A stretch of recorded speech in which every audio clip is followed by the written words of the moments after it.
You probably have potatoes in your kitchen right now. Most of us do. But before the modern grocery store became the only place Americans got their food, families grew 10 crops that were more nutritious, cheaper, and in most cases easier to raise. And almost nobody grows them anymore. So today we are counting down every single one. Number 3 is the one that genuinely stopped me cold when I found it. Let's get started. Number 10, turnips. And before you skip ahead, stay with me because I promise this one is not what you think. Most people who say they don't like turnips tried one that was harvested in September, and a September turnip grown in warm soil is bitter and sharp. But here is what your grandmother's garden knew that got completely lost. After the first frost, enzymes inside the turnip root convert stored starch into natural sugar. It is a built-in antifreeze system. The frost that kills a tomato plant is exactly what makes a turnip taste sweet and mild and almost buttery when roasted. Potatoes do the opposite. Cold turns potato starch to sugar too, but it makes the flesh go dark brown when you cook it. That is why bags of potatoes say to store them at room temperature. The vegetable most people have written off entirely is the one that tastes best when everything else in the garden is done for the year. And nutritionally, a turnip runs about half the carbohydrates of a potato per serving. The greens are edible too. Your grandmother cooked those. Nothing went to waste. By the way, if you enjoy this kind of old-fashioned household knowledge, I have an ebook called The Helen Homesteads with even more money-saving tips just like this. A lot of viewers have been finding them really helpful. The link is in the description. Go grab it. Now let us get back to the list. Number 9, rutabaga. This one has a story I had never heard before I looked into it. During World War I, the Allied naval blockade cut off Germany's food supply. Their main staple crop failed in 1916, and the only thing that kept millions of people alive through that winter was rutabaga. They called it the turnip winter. Families ate rutabaga soup for months. When the war ended, people across Germany and in immigrant communities in America never wanted to see one again. One season of survival food created nearly 100 years of avoidance. Not because it tasted bad, because it reminded people of the hardest winter of their lives. Meanwhile, a rutabaga has about 37 calories per 100 grams compared to a potato's 77. More vitamin C, more fiber, more calcium.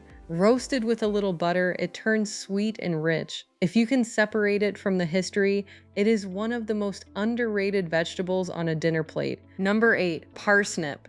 Most people today aren't sure what a parsnip even looks like, but here is a piece of American history almost nobody knows. Historians consider the earliest documented American folk song to be from 1643, written by a colonist in New England, and that song specifically names the parsnip as a primary food supply. Before potatoes were widely trusted, parsnips were what early Americans depended on through winter. They made parsnip wine and parsnip beer. They sweetened their baked goods with parsnip because refined sugar was expensive. When you compare parsnip to potato using USDA nutrition data, parsnip wins in 7 out of 9 vitamins, 7-2. Same calories, 40% fewer carbs per serving, and it cooks exactly like a potato in any recipe. The vegetable that fed early America is now something most shoppers walk right past without recognizing. Number 7, celeriac. You may have seen this in the produce section and had no idea what it was.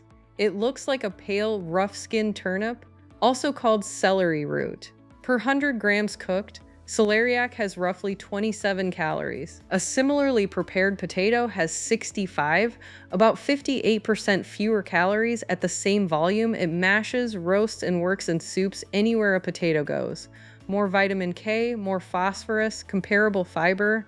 And the USDA's most recent major agricultural census didn't even track it as a crop because so few American farmers grow it commercially. It didn't disappear because it was inferior. It has thin skin and doesn't hold up over long-distance refrigerated shipping. The supply chain couldn't carry it, so stores stopped stocking it. And within a generation, home cooks stopped growing it. Not taste, not nutrition, logistics. Number 6, kohlrabi. The federal government actually taught Americans to grow this one.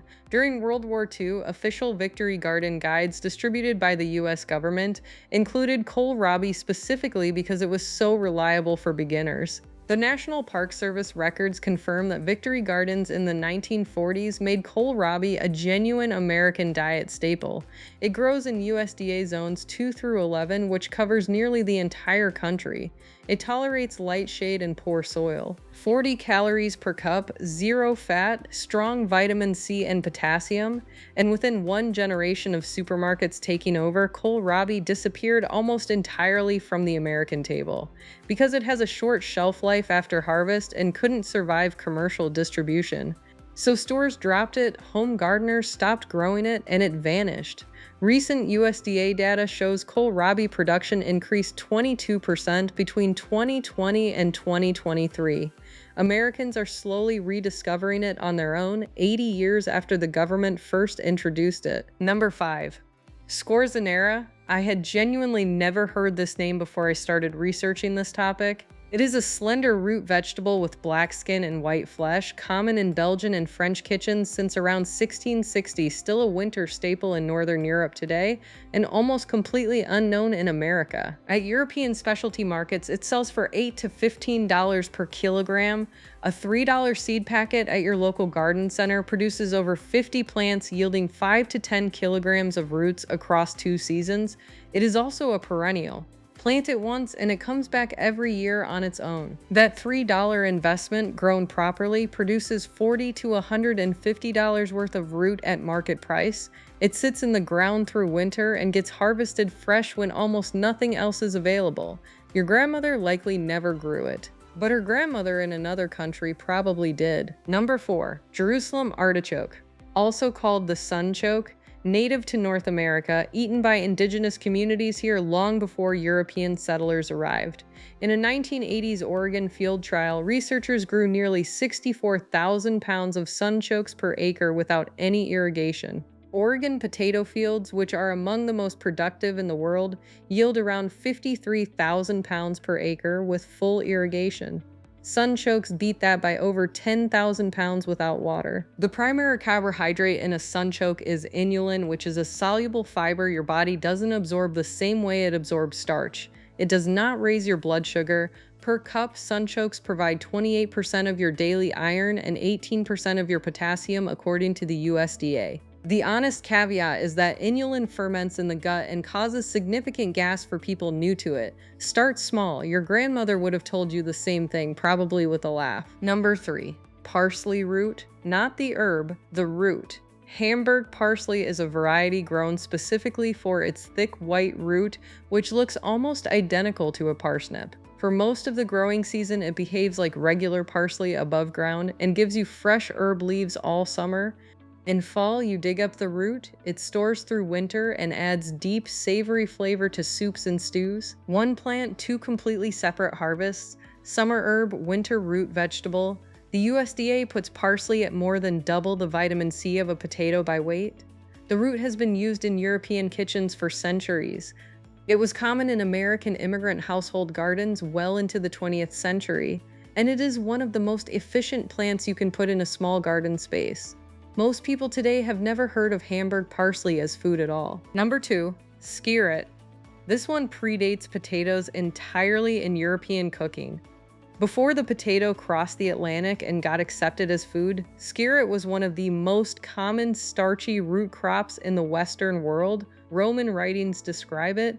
Medieval European gardens grew it routinely. It produces clusters of small, sweet white roots with a flavor described as a cross between parsnip and carrot, with a nutty sweetness underneath. It fell out of use as potatoes spread because potatoes produced larger individual roots and scaled better. But in a home garden, skirret is a perennial that comes back every year and tolerates poor soil. The flavor is mild and naturally sweet, which is exactly why it was popular before refined sugar was in every kitchen. Heritage seed catalogs are bringing it back quietly, and it is worth knowing that this root was a cornerstone of Western cooking for well over 1,000 years before most people had ever seen a potato. And number 1, salsify. Here is what stopped me. Salsify came to America in the 1700s. It was a mainstream American garden and kitchen crop for generations. Victorian household management books documented it. Colonial records list it.